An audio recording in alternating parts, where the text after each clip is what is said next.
Okay, this is probably part 5, I believe, of my On3 performance install kit. I'm not quite done. I'll probably take one more video today. I have made a lot of progress over the last 10 hours or so. Fully, completely mounted the intercooler. Had to drop it way down, about another 3 inches from where I had it before.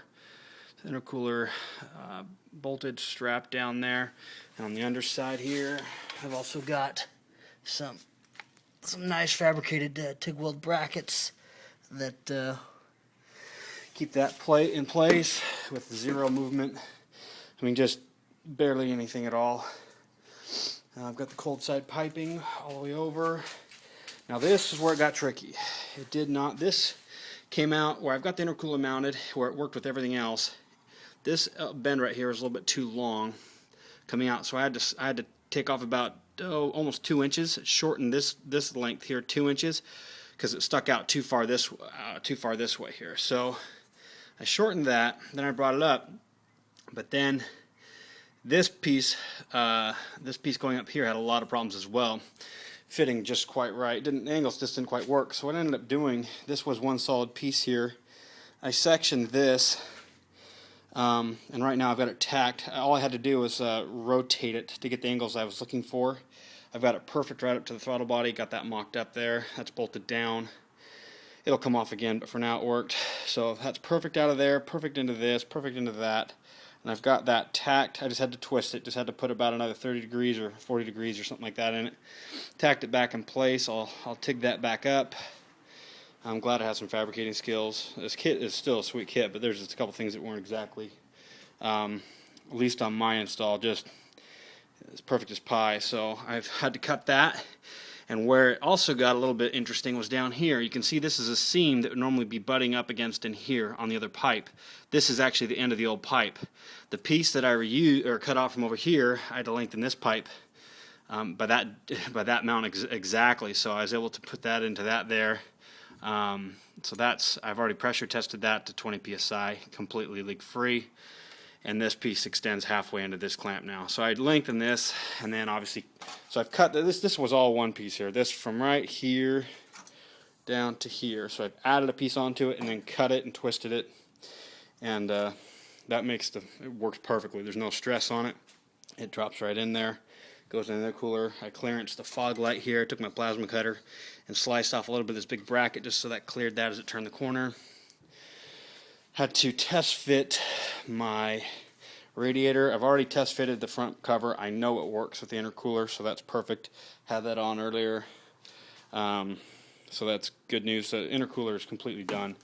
What I did do is test fit my radiator and my shroud. The shroud had to be modified, and I have taken my stock shroud here, as you can see, and I've put in a 60 amp fan that came out of it was a 94 or 5 Mustang, I believe it was. But you can see my water pump pulley is right. This is how it was before, so I'm used to it. But I mean, there is no clearance between them, and they don't hurt each other. They never have. It's just plastic. If it did touch, the motor's still a ½ inch underneath that plastic, so it just kind of scuffs the plastic or anything. But there is zero clearance there. But that fan keeps this thing plenty cool. I found out 60 amp fan that I've got thermostatically controlled. The little thermostat probe right there that goes to a relay, which then goes to a thermostatic switch, and I've got the relay wired up to handle the 60 amps, so the switch doesn't have to do that. But so that fits in there. Everything's looking good. I know this will work. I'm stoked about that. One thing I also did is I clearanced it just enough. As you can see down there, you're probably like, holy cow, there's no clearance. The front pulley, it has about a belt's width and a half to squeeze through there, so I can get a belt around there. And I was worried that would move and possibly under hard load or braking or something, that would bounce and hit the pulley, but that's not going to be the case. With the intercooler mounted really well, it does not move. It does not go to that at all, so I'm good there. Very tight tolerances though. It's in. Cold side piping is going to be in for good tonight. Let's see, what else have I done here today.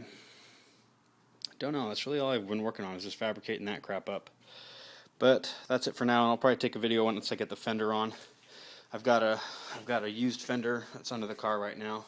See the back half of it there, but that'll be going on. I also did relocate If anybody knows what these relays are, I just didn't look at a schematic. I may not even need them for everything I've taken out of it, but these used to be on the inner fender well down here. I've cleared this out down in here, completely underneath. Down here, I'm going to grab the light. I've cleared that out down there. There's no wiring at all. That is my alternator wiring. I got to figure out how to get that over there. But I got rid of all the crap just for the heat from the turbo. I don't want it to mess with it. So these relays right here used to be under that piping down in there. So I'm relocated them under here under the fender.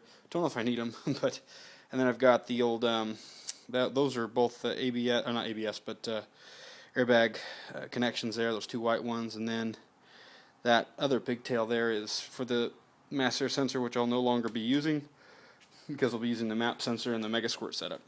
So, but anyway, it's been fun. Long day of cutting and welding and grinding, but it's coming together.